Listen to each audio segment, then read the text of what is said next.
Hola a todos, bienvenidos a nuestro Facebook Live del día jueves. Estamos aquí con The Cruz Law Office y le damos la bienvenida al abogado de inmigración, Narciso Cruz. Hola Laura, habla Narciso Cruz y también estamos con la mascota de la oficina, Bacon. Laura, ¿de qué vamos a hablar el día de hoy? Bueno, están pasando de todo, Narciso, en este país. Ya sabemos que ayer, no sé, muchos de ustedes se han dado cuenta del tema del impeachment que hay en contra del presidente Donald Trump. Más adelante vamos a hablar un poquito de esto porque obviamente esto puede afectar también el tema de inmigración. Y vamos a hablar de una publicación que hizo el USCIS para nuevos requerimientos para las personas que se quieran volver ciudadanos y el tema de carácter moral. Se van a volver más estrictos y cuáles cosas pueden descalificar a una persona para volverse ciudadano y otras noticias más. Así que no se desconecten que ya venimos.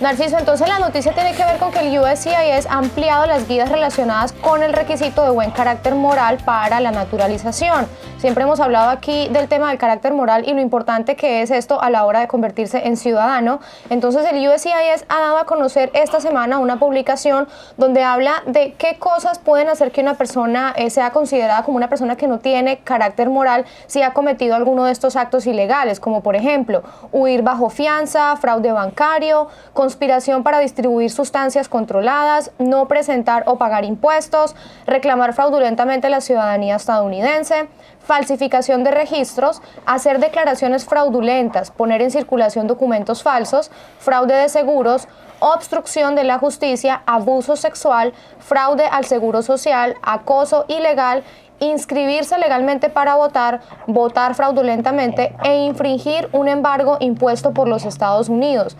Esto se dice que son algunos de los delitos, pero que no se limitan solamente a estos. Narciso, tú cuéntanos un poquito de este proceso para volverse ciudadanos. ¿Por qué es tan importante el tema del buen carácter moral? Bueno, Laura, tú ya sabes que uno de los requisitos para la ciudadanía es tener buen carácter moral. Durante el tiempo, requisito para pues, la ciudadanía. Aquí estamos hablando de 5 años normalmente para cierta gente, pero si acaso la persona quizás esté casado con una pareja que sea ciudadano de los Estados Unidos, requiere 3 años siempre y cuando durante el tiempo que tenía la residencia estaba casado con esa persona que tenía la ciudadanía, 3 años. Aquí lo que está sucediendo, Laura, es que por primera vez el Servicio de Inmigración está haciendo una lista incluyendo ciertos temas que no se han litigado o algunas veces sí se ha litigado en las cortes, que se defina como algo que es inmoral o mal carácter moral, mejor dicho. El carácter moral, buen carácter moral, normalmente no se puede hacer una definición. Normalmente se defina lo que es mal carácter moral y es como inmigración determina cuáles personas pueden ser descalificadas por no tener ese requisito. Aquí, Laura, lo que te quiero decir es esto, muy importante. Una persona no necesita un antecedente penal, en otras palabras, una condena de una corte diciendo que ellos cometieron uno de estos actos. El simple hecho de admitir cometer uno de estos actos es suficiente para tener mal carácter moral. Y también, más que nada, si acaso tú estás casada con una persona y cometes, pues más que nada, adultería, how do you say that? Como algo de alteración o algo fraudulento. No, adultery. Oh, ese era adúltero. Ajá. Y Laura, también, pues una de las cosas que te puede descalificar para el tema de la ciudadanía y tener buen carácter moral es adúltero. Ajá, ser adúltero es como el tema de la bigamia, ¿no? Como tener otras parejas, estar casado con otra persona y eso. Correcto, pero durante tu tiempo de matrimonio. Claro. Obviamente ya sabes que algunas veces la gente se separa mientras el matrimonio y la separación, obviamente ya viven en diferentes domicilios. Técnicamente es como como que si se divorciaron, nada más que no lo han hecho formalmente, pero cuando la persona tiene una relación y empieza a ver a otras personas y después se regresa a su relación, eso puede ser evidente como mal carácter moral, especialmente si hijos nacen de esa otra relación. Y eso es algo que inmigración también persigue acerca de este tema, pero obviamente, Laura, uno tiene que ver cómo está la circunstancia, cada caso es diferente. Lo que uno debe de hacer ahorita es consultar obviamente con un abogado antes de ir adelante para la ciudadanía, porque estos temas se hacen un poco más complicados en el aspecto que no todo el mundo puede calificar. Algo que sea quizás insignificante para una persona puede ser gran cosa. Si hay una posibilidad y también algo en la ley que un oficial de inmigración puede ver fuera de los 5 años o de los 3 años para ver si acaso una persona tiene mal carácter moral. Eso significa que un oficial de inmigración puede ver afuera de ese tiempo. Aún yo he escuchado casos donde un oficial de inmigración, algunos oficiales ven como manejando bajo la influencia de alcohol como un mal carácter moral, nada más uno, y eso es un poco ridículo, pero obviamente eso es lo que puede pasar en estos temas de inmigración, Laura. Por eso la invitación es para que las personas también que estén interesadas o que sepan que tienen la posibilidad de volverse ciudadanos, pues bueno, la idea es obviamente que lo hagan porque esto es una ventaja enorme tener ya la ciudadanía en este país, y pueden llamar aquí a la oficina, por aquí abajo está el número de teléfono 619-717-2233 para que ustedes se comuniquen y agenden una cita aquí en persona en las oficinas del área del sur de California, San Diego, San Marcos, y en caso de que no estén aquí en el área, igualmente pueden llamar por teléfono y pueden acceder al servicio de asesoría telefónica y pueden hacer su proceso de ciudadanía, incluso si usted está en otro estado, si usted está en la Florida o está en Nueva York o en la costa este, no hay ningún problema, igual pueden hacer su trámite allí por teléfono con el abogado Narciso Cruz. Simplemente comuníquense allí y piden información de cómo acceder al servicio de asesoría a distancia, porque como bien dice Narciso, es bien peligroso de pronto una persona aventarse a hacer este tipo de trámites y que pronto tenga algo por allí en su pasado que lo pueda descalificar, ¿no? Correcto, Laura. Sería pues una lástima grande que puede ser una pérdida de inversión económica, pero lo más peor es que traiga y abre la puerta a algo mucho más peor, y eso puede ser un proceso de deportación. Obviamente me gustaría decirle a todo el mundo que no se alarmen, porque pues yo nunca quiero ser alarmista para que uno que no haga y no tenga esta oportunidad de ser pues ciudadana de los Estados Unidos. Yo pienso que más inmigrantes deben de tomar ese paso, pero lamentablemente es el tema político donde estamos actualmente viviendo.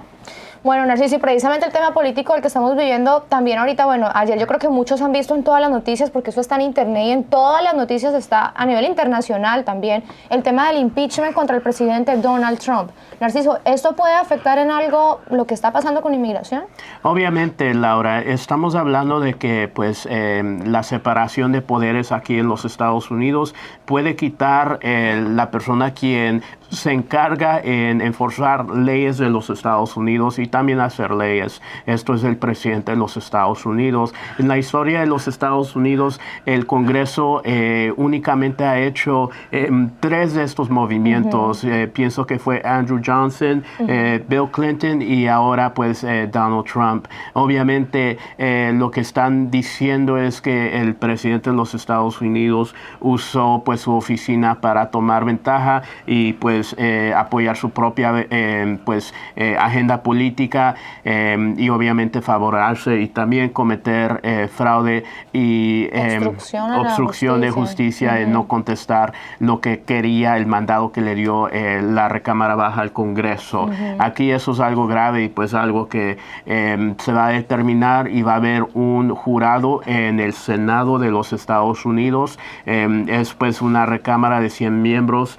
Obviamente sabemos que ese Senado, la mayoría de gente son republicanos, y hay pues plática que quizás al fin del día lamentablemente lo que suceda es que el Senado vote acerca de sus partidos políticos. Claro, que es lo más probable, ¿no? pero obviamente pues esto es quizás algo que puede cambiar la opinión.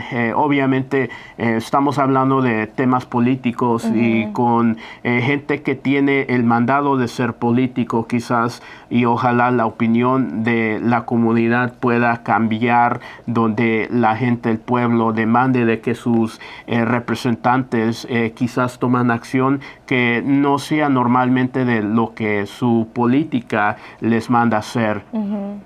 Sí, esperemos que con todo este revuelo, pues el presidente Donald Trump esté un poquito más enfocado en solucionar ese problema y no en estar persiguiendo a los inmigrantes. Bueno, hay otro tema, otras noticias. Hay una que es que piden revisar un fallo que permite deportaciones en ausencia de migrantes que aguardan en México. Esto tiene que ver con el programa de protección de migrantes MPP, que está lleno de fallos, entre ellos los citatorios a cortes de inmigración en horas de la noche y en lugares inseguros para los inmigrantes que guardan su caso de asilo. Esto lo ha denunciado una asociación que es conocida como la Asociación Americana de Abogados de Inmigración, AILA, que pide a la Junta de Apelaciones de Inmigración, BIA, ser incluida en el proceso que revisa si un juez puede finalizar el juicio de un individuo que no se presentó a una audiencia de deportación y previamente había sido retornado a México bajo el protocolo de protección de migrantes MPP. Claro, Laura. Sí, hay muchas fallas que lamentablemente tiempo de hora, citatorio de hora, etcétera, etcétera. Obviamente yo no voy a hablar detalles aquí, pero sí nosotros manejamos casos donde lamentablemente gente del programa de MPP, la gente que está esperando su caso de asilo afuera en México, falla y no va a su corte de inmigración. Laura, sucedió algo terrible. En uno de los casos hemos tenido gente que le programan la corte a las 1 p.m. Ellos llegan a la aduana, a la garita a las 9 de la mañana para ir a su corte a la 1 p.m. Y los oficiales les dicen, oh, no te podemos dejar entrar porque tenías que estar aquí a las 3 de la mañana para entrar. No, y obviamente, es muy cruel hacer eso con la correcto, gente. Y ahora pues esta persona ahora va a perder su corte y eso es ridículo. Y entonces le dan esto que es como una deportación en ausencia. Correcto, y el juez lo manda deportado y la persona tiene un caso fuerte de asilo y pues obviamente se me hace muy injusto y no veo cuál es la base de este programa porque obviamente esta persona no tiene absolutamente ningún control de ir a su corte de inmigración. Está 100% dependiente en el servicio de inmigración, la patrulla de aduana, que haga su trabajo y lo deje entrar para ir a su corte de inmigración. Esta persona está siguiendo su mandado. La única notificación en este caso que recibió esta persona fue el citatorio de la corte de su último audiencia, es la audiencia individual que decía 1 p.m. La persona vino tempranito a las 9 para asistir a esa corte. Y precisamente, Narciso, recuerdo que hace unos días tú me compartiste una noticia también que hablaba precisamente de este programa de MPP que tenía una tasa súper baja de aprobación, ¿no? Como del 0.01%. O sea, ¿qué es eso? Correcto, Laura. Entonces, no hay tantas estadísticas que se reportan acerca del programa de MPP, la gente que espera en México. Lamentablemente, la patrulla de aduana, la patrulla de aduana no pone y no tiene pues datos y registros adecuados para enseñar cuántas gentes realmente son aprobados su asilo, pero ahorita es un estimado que es un porcentaje muy, muy bajo y eso es algo muy alarmado porque normalmente si estamos hablando de gente de países donde quizás el tema político sí apoya a que ellos ganen su asilo, o estamos hablando de gente que pues está peleando su caso de asilo, obviamente eso no es justo y parece que el sistema está hecho casi que para negar estos casos. Es un sistema muy cruel, es un sistema que pone a la gente en peligro. Es una cantidad de trabas y trabas, es bien difícil. Correcto, Laura, es algo que es muy terrible y es un sistema para agüitar a la persona y quizás esta persona que pues de repente se agüita, se canse tanto. Claro, se arrepienten y ya simplemente piensan mejor dejar tirado la petición que están aplicando. Especialmente con el peligro que existe en las ciudades cerca de la frontera que son muy peligrosos para inmigrantes extranjeros por el hecho que ellos son realmente una sección de la población para ser secuestrados. secuestrados. Es un blanco. Es algo terrible, Laura. Para las personas que nos están viendo ahorita, que de pronto tengan alguna petición por allí pendiente de asilo, o sea, que usted esté dentro de Estados Unidos o esté esperando en México, aquí el abogado Narciso Cruz está tomando esos casos, en especial los casos de MPP, porque estamos en el área de San Diego, estamos muy cerca a la ciudad de Tijuana, donde hay muchas personas que están llegando a pedir asilo allí en la frontera. Y el abogado Narciso ya ha tenido varios casos exitosos, casos de tanto de aprobación de asilo como incluso personas que han logrado que ingresen bajo fianza, que entren al territorio estadounidense y puedan defender su caso de asilo estando ya aquí adentro de Estados Unidos, que es una ventaja enorme mientras pues están con su familia y todo eso, ¿no? Claro que sí, Laura. Ahorita sí vamos a ir con la parte que a ustedes les encanta y es responder las preguntas que ustedes hacen llegar a través de las redes sociales. Vamos a empezar con la primera, que es de Mariano Paz Orellana y dice: mi hermano me pidió hace 4 años y no he recibido ningún resultado. ¿Qué puedo hacer para saber si voy a calificar?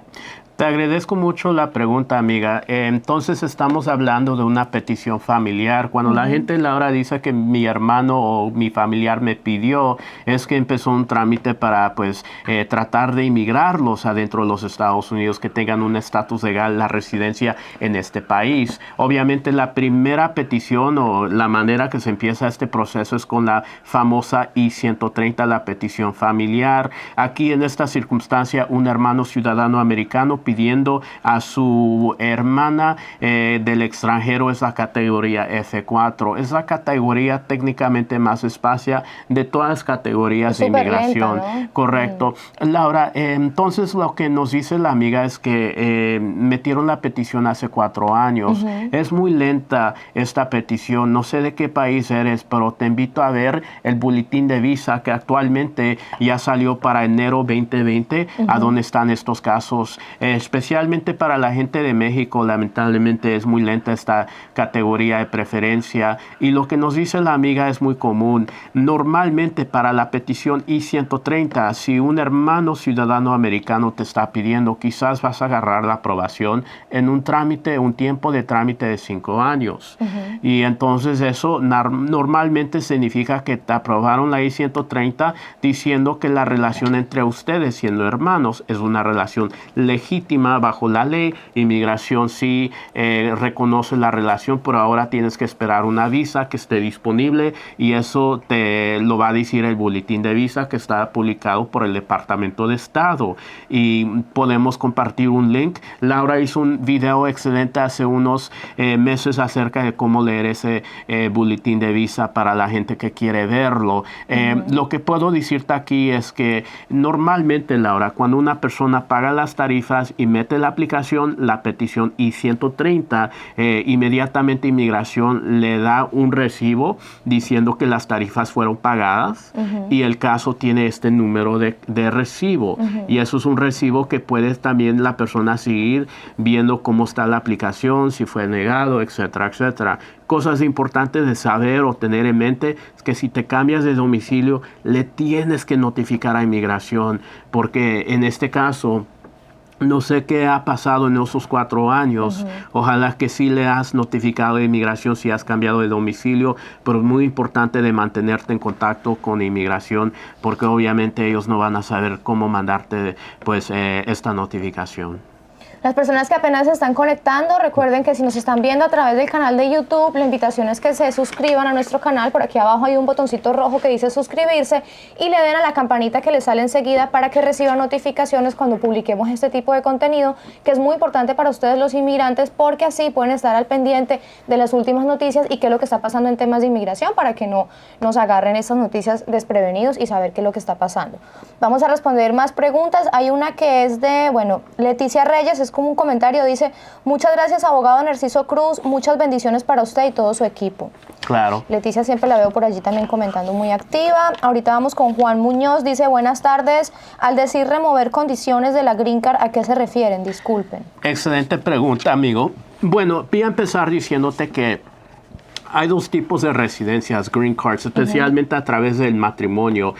Hay una residencia de 10 años y hay una residencia de 2 años. Ahora, la gente que agarra la residencia de 10 años, normalmente cuando ellos inmigran por el hecho que su matrimonio está más de 2 años. Están casados más de 2 años. Ahora, la gente que recibe una residencia condicional, o en otras palabras, una residencia de 2 años, es por el hecho que el matrimonio, al momento que hicieron o le dieron el premio de la residencia al inmigrante, a la pareja, es que el matrimonio era menos de 2 años. Eso es una residencia condicional. En otras palabras, está condicional por el hecho que inmigración quiere que tú quites las condiciones 90 días antes de la fecha de expiración de tu green card, tu residencia, y argumentando que obviamente todavía sigues en tu relación con tu pareja, que es el ciudadano o el residente permanente, y des más evidencia que tu relación todavía sigue en buenos términos. Eso puede ser obviamente facturas de servicio público a los 2 nombres, cuentas de banco a los 2 nombres, aseguranzas a los 2 nombres, fotografías, viajes juntos, actas de nacimiento de hijos, etcétera, etcétera. Pero obviamente, Laura, este tema puede ser mucho más complicado y tú y yo hemos hablado acerca de este tema, acerca de la remoción de condiciones, especialmente cuando pues lamentablemente no todo va bien durante pues ese tema de pues luna de miel o pues matrimonio o la vida real, por el hecho que parejas algunas veces se separan y pues el divorcio ocurre o maltrato puede ocurrir de una parte u otra, y es donde inmigración sí pone excepciones, y anteriormente hemos hablado de esas excepciones cuando las parejas ya no están juntos y el inmigrante ahora tiene el mandado de quitar sus condiciones y ya no existe el apoyo de la otra pareja. Bueno, ahí está para usted entonces, para que entiendan la diferencia entre remover condiciones y renovar una green card, porque es diferente. Lionel Isaac dice: gracias chicos por su dedicación y entrega, defienden lo defensible. Bueno, muchísimas gracias. Mimi Suero dice: buenas tardes, ¿cómo están? Bendiciones para los 3. Bueno, muchísimas gracias a Mimi, bendiciones también para el bacon.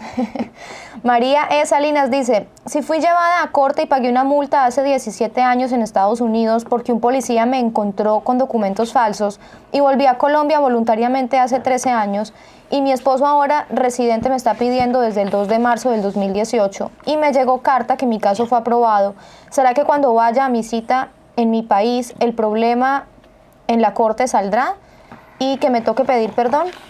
Te agradezco bastante esa pregunta, que es una pregunta pues complicada, y parece que tu caso también va a ser un poco complicado.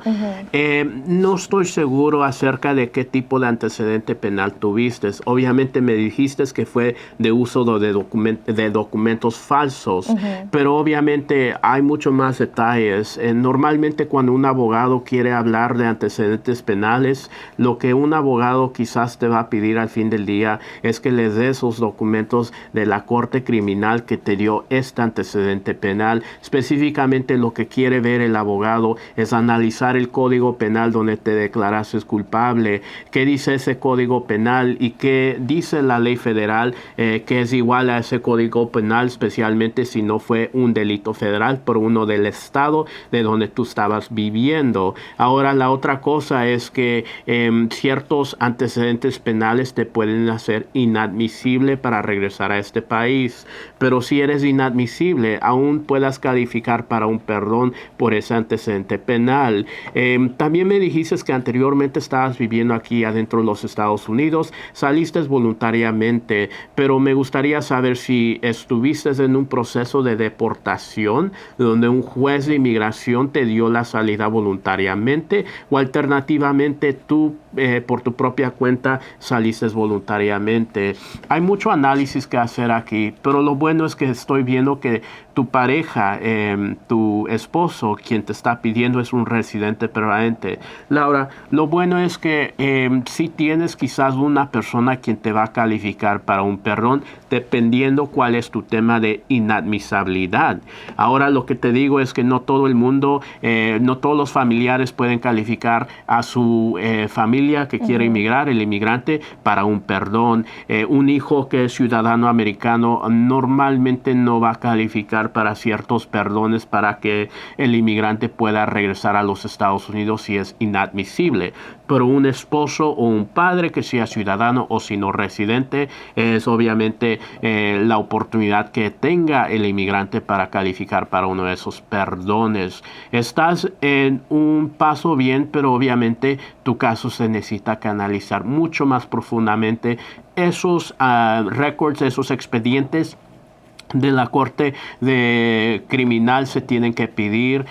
También algunas veces el consulado donde tú vas a emigrar te va a pedir por esos documentos. Entonces, por el hecho que tu abogado lo quiera analizar y también quizás el consulado los va a querer ver si va a ser necesario. La pregunta que me hiciste es que si esos documentos o ese tema, ese historial va a salir durante tu entrevista. Te voy a decir, es muy probable que sí, especialmente si hubo un proceso criminal en contra de ti, pero normalmente es la manera de inmigración. Narciso, ella dice que está en Colombia y se iría como que a presentar en la embajada para este caso. Ella estando en Colombia, digamos, si quiere que tú le ayudes con este tema, ¿tú podrías hacerlo desde aquí, desde San Diego? Claro que sí, Laura. Nosotros hemos ayudado a bastante gente que quiere emigrar adentro de los Estados Unidos. La distancia ya no es un problema tan grande, especialmente si la persona tiene la capacidad de manejar a través de una computadora, el WhatsApp o mandar documentos escaneados.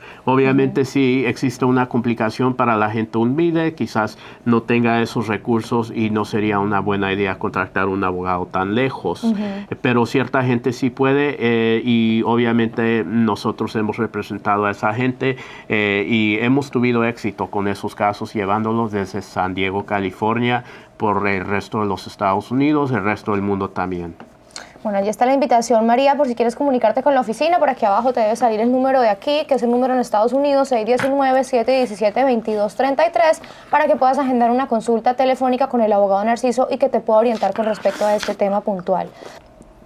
Bueno, Narciso, vamos a seguir con más preguntas. Hay una que es de René Núñez Rodríguez y dice: hola, solo es una consulta. Estamos en San Antonio, Texas, y quiero saber si puedo yo pedir mi permiso de empleado sin un abogado. Estamos por asilo y todavía no tenemos corte. Ya tenemos casi 5 meses aquí y otra cosa es si cabe en nosotros el que no pidamos el asilo antes del año como dicta la ley. Entonces la ley requiere que tú pidas tu asilo entre el año que pises o que entres a los Estados Unidos o si acaso estás en el programa de MPP el año que te registraste con pues los Estados Unidos para que pues no pierdas ese derecho. Es lo que dice la ley. Ahora, acerca de tu permiso de trabajo, normalmente todo el mundo sabe que si acaso tú te metes por el asilo, tienes una aplicación pendiente con el tema del asilo, puedes pedir un permiso de trabajo, pero no es tan fácil. Lo que tienes que hacer es primero meter tu aplicación adentro de la Corte de Inmigración, que se reciba en la Corte de Inmigración y después que cuenten un total de 180 días. Entonces parece que lo que me has dicho, amigo, es que todavía no has ido a tu audiencia de corte y eso me dice que todavía no has metido tu aplicación de asilo. También me dijiste ese detalle. Lamentablemente no puedes aplicar para el permiso en estos momentos. La única manera que sea posible que puedas aplicar para un permiso es quizás que inmigración te dio un parole, no sé si eso es verdad, y tienes un documento diciendo que tienes el parole. No estoy seguro, o que quizás tengas una orden de supervisación por el hecho que anteriormente has tenido una deportación, pero te dieron la oportunidad de pelear un caso tipo asilo. No estoy seguro en tu tema y entonces no estoy seguro si acaso vas a calificar para el permiso de trabajo. Si acaso tú solito puedes agarrar ese permiso de trabajo, técnicamente uno no necesita pues un mecánico para componer su carro, cambiar el aceite, pero algunas cosas se pueden complicar, Laura, especialmente si una persona no sabe exactamente cómo hacerlo o de a dónde empezar, y es por eso que existe pues una persona que se enfoca en ciertas áreas de pues la vida real y es entonces donde nosotros podemos agarrar la ayuda de un abogado o de un doctor, un especialista, etcétera, etcétera, y es donde vienen los abogados, pero obviamente cada caso es diferente, amigo. No sé si actualmente si tengas la posibilidad de pedir ese ese permiso de trabajo en estos momentos. Técnicamente y normalmente la respuesta va a ser no si acaso no has metido tu aplicación de asilo y no han pasado esos 180 días. Bueno, vamos con Adolfo, dice, un abrazo, bendiciones, un abrazo para ti también. Yadi Rodríguez dice, si una persona está ilegal en Estados Unidos y si tiene 17 años viviendo, ¿sí podrá llegar a solicitar para un permiso? Creo que ella pregunta es que si una persona ha estado ilegal acá por 17 años, ¿tiene algún derecho o posibilidad? Sí, bueno, lamentablemente la ley es muy cruel y no le da beneficio a una persona simplemente porque ha tenido varios años viviendo en este país. No hay un beneficio que existe por el tiempo que ha acumulado una persona en los Estados Unidos. Pues indocumentadamente no hay un premio para eso, pero obviamente quizás lo que se confunde la gente, y hemos hablado muchísimas veces de este tema, es algo que se llama la ley de 10 años. En las comunidades inmigrantes se conoce como la ley de 10 años, pero realmente es un programa que existe adentro de la Corte de Inmigración, la Corte de Deportación, donde una persona quizás pueda cancelar su deportación y tener el beneficio de ser residente si lo cancela. No le recomiendo a la gente que se meta en ese tema de pues tratar de ganar una residencia nada más para cancelar una deportación, porque puede ser que resulte en eso, una deportación, salida voluntaria o quizás algo muy feo, y pues muchas veces sí existe gente que no tenga escrúpulos, que meta a la gente para pedir un asilo o otro tema y realmente no califican y después meten pues la cancelación y no ganan el caso, y ahora pues lamentablemente llega algo muy feo que es pues la separación de familias. Termina la gente deportada, ¿no? Puede ser, es como por decir, es como un disparo al aire, ¿no? Puede que de pronto pase algo bueno, puede que no, y la verdad es mejor no tomar el riesgo, ¿no, Narciso? Si una persona no está realmente en proceso de deportación, ¿para qué ponerse a jugar con eso? Bueno, vamos con otra pregunta, y una que es de Foco Javier Juárez, y dice, hola, una pregunta, si la persona entra con visa de turista y se queda a vivir y tiene un hijo nacido en Estados Unidos, ¿en qué te puede afectar o cómo puedes arreglar? Te agradezco bastante esta pregunta. Laura, tú ya sabes que teniendo un hijo ciudadano americano abre las puertas para quizás tener un futuro adentro de los Estados Unidos. Un hijo ciudadano americano puede inmigrar a sus padres siempre y cuando el hijo es, número 1, ciudadano americano, más de la edad de 21, y el padre, la mamá o el papá pueda calificar para hacer el proceso adentro de los Estados Unidos, y algunas veces gente califica para hacerlo afuera. Pero normalmente, teniendo un hijo ciudadano americano es la primera parte. Tenemos que analizar tu caso mucho más profundo acerca si uno puede recibir la green card, la residencia. Normalmente, para hacer la plática muy fácil, una persona sí puede inmigrar adentro de los Estados Unidos teniendo hijos ciudadanos más de 21, siempre y cuando están debajo de estas 3 circunstancias. Número 1, que la última entrada que tuvieron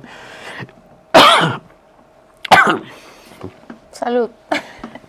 Número 1, que la última entrada que tuvieron tuvo que ser una entrada legal, y ellos tienen el documento enseñando que entraron legal. Quizás aquí es tu circunstancia, si acaso tú te encuentras en esas circunstancias, pero te recuerdo algo muy importante.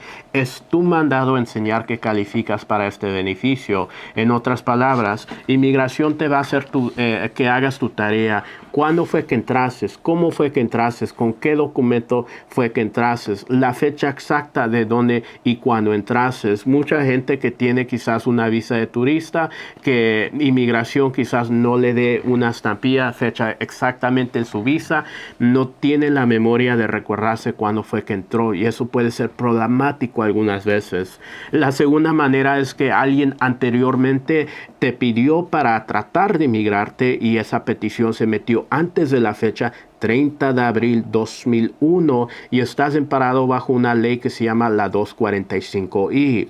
La tercera manera es el programa del PIP Military, para pues el tema de tener familias adentro de las Fuerzas Armadas, que todavía existe. La fecha de la grabación de este video, que es ahorita diciembre 2019. Esas son las 3 maneras de hacerte residente teniendo hijos ciudadanos americanos adentro de los Estados Unidos. Unidos.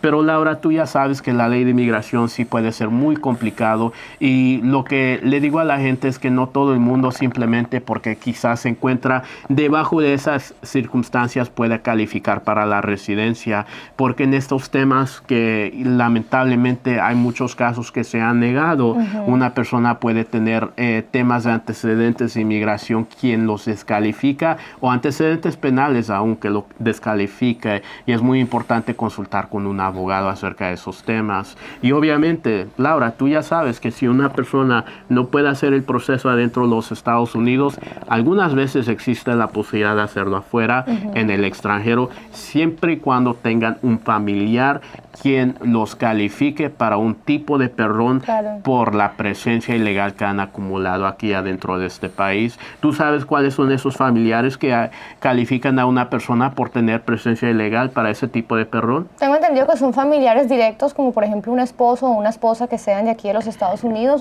Pero ese familiar, ese papá o ese esposo o esposa tiene que ser ciudadano residente. Esos son los miembros quien te califica para el perdón por la presencia ilegal que has acumulado aquí adentro de los Estados Unidos.